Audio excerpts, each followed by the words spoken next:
समर्थ. श्री गोंदवलेकर महाराज प्रवचने दिवस 215. आपल्या मीचे स्वरूप आनंदमय आहे. इच्छित वस्तू मिळणे यात समाधान असतेच असे नाही. ती इच्छाच नाहीशी करणे यात समाधान आहे. हाव संपेल तेव्हाच समाधान होईल. याकरिता वासनाक्षय कशाने होईल ते पहावे. कशात सुख आहे, कशाची कास धरावी, इकडे लक्ष द्यावे. खरा आनंद आणि समाधान भगवंताचे होण्यातच आहे. भगवंता, तुझ्या वाचून माझे कोणी नाही, हे ज्या दिवशी मनाने पक्के ठरेल त्याच दिवशी समाधान मिळेल. जितकी विषयाची आवड धरावी तितके दुःखच पदरात येते. विषय सुख न मागताही येते, परंतु जे परमार्थाच्या आड येणार आहे ते मागत कशाला राहायचे. माझ्या मागे राम आहे म्हटले म्हणजे प्रपंचातल्या विषयात जरी राहिलो तरी भिण्याचे कारण नाही.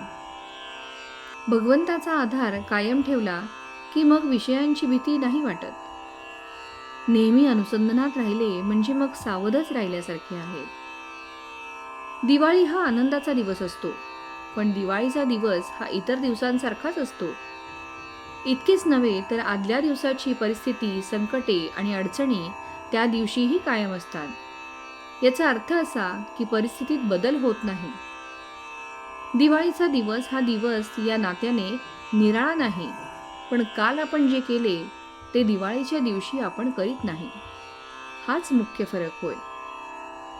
आपणच दिवाळीच्या दिवसाला आनंदाचा दिवस करतो. हे जर खरे तर तसा तो आपण नेहमीच का करू नये. आपल्याला नेहमीच दिवाळी असावी, आपण नेहमीच आनंदात असावे आणि त्याकरता आनंदमय अशा भगवंताचा आधार घ्यावा. आपण दिवाळीच्या सणाचा आधार घेऊन आनंदी आनंद करतो.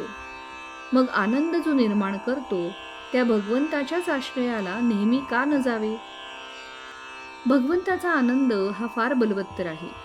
तो एकदा मिळाल्यावर प्रपंचातल्या लाभहानीचे महत्त्व वाटत नाही. भगवंताचे स्वरूपच मुळी आनंदमय आहे. असा आनंदमय भगवंत आपल्या आतमध्ये असून आपण दुःख भोगतो, याला कारण भगवंताला प्रकट व्हायला आपणच आपल्या आतमध्ये आडकाठी करत असतो. आपल्या आतमध्ये भगवंत तर आहेच, पण त्याचबरोबर मी सुद्धा आहे. हा मी कोण हे जाणण्याकरता इंद्रियांची गडबड शांत करून आतमध्ये आपण आनंदाचा शोध करावा. म्हणजे आपल्याला या मीचे स्वरूपही आनंदमय असल्याचे प्रत्ययाला येईल. अशी परमात्म्याची ओळख करून घेणे ही खरी जीवनाची सुरुवात आहे आणि परमात्म्यात विलीन होणे हेच जीवनाचे सर्वस्व होय. तात्पर्य, ज्याचा आनंद टिकेल त्याला नित्य दिवाळी आहे. श्रीराम समर्थ.